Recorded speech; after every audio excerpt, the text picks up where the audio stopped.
If you're thinking about locking in your money with a Wells Fargo CD, here's a quick, honest look at what you're actually getting and whether it's worth it. So, first, let's understand what is a CD.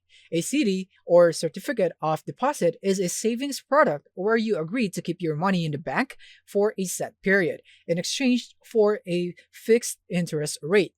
Now, here are the Wells Fargo CD rates.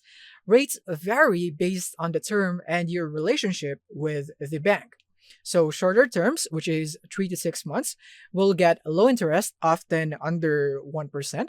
And then longer terms, which is 9 months to 1 plus year, rates can go up to 4% or more for eligible customers. And higher rates are available if you have a Wells Fargo checking account and meet minimum deposit requirements, which is usually around or above $2,500. But honestly, Wells Fargo CD rates are not the best compared to online banks.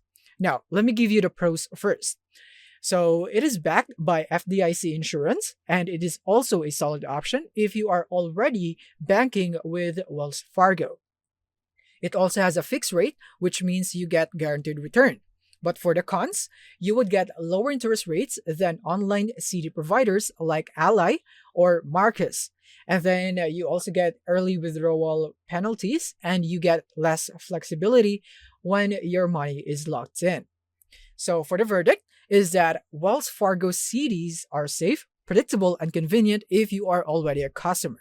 But you will get better interest rates from online banks. It's worth comparing rates before locking in, and it might also vary depending on your location. So make sure to check it out yourself first.